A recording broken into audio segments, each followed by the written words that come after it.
আজকে আমাদের recipe chicken pakora.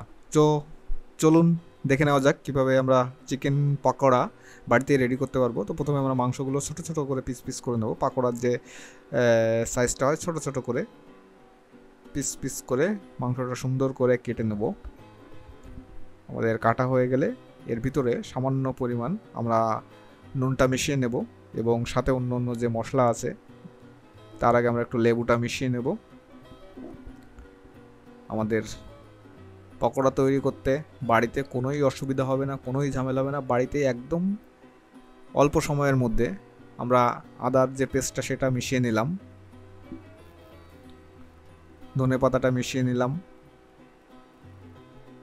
লঙ্কা গুঁড়া ওটাও একটু মিশিয়ে নিলাম। একদম সহজে বাইরে থেকে পকোড়া কিনে এনে খাওয়ার থেকে বাড়িতে করলে, এভাবে করলে প্রচণ্ড অনেক সুস্বাদু হবে যেটাকে বলে। এভাবেই করবেন। একটু জিরে গুঁড়া সামান্য সামান্য সামান্য করে। হ্যাঁ, এবার আমরা বেসনটা একটু নিয়ে নিলাম হালকা পরিমাণ। এবার আমরা কিছু সামান্য পরিমাণ চালের গুঁড়া নিয়ে নেব। নেওয়ার পরে এতে আমরা কিছু পরিমাণ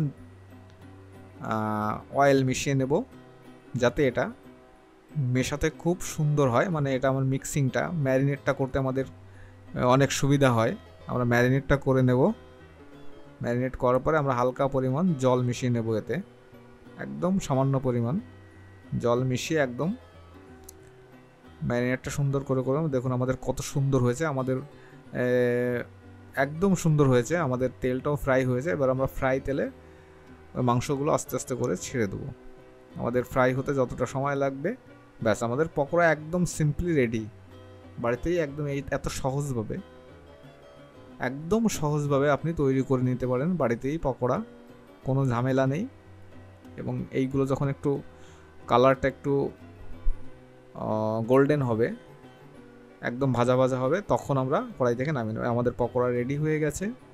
আমাদের আজকের ভিডিও এখানে শেষ হয়ে যাবে। আমাদের পকোড়া দেখুন, আমাদের পকোড়া রেডি। আপনারাও চাইলে বাড়িতে এরকম পকোড়া তৈরি করতে পারেন। আশা রাখি আপনাদের ভিডিওটি ভালো লেগেছে।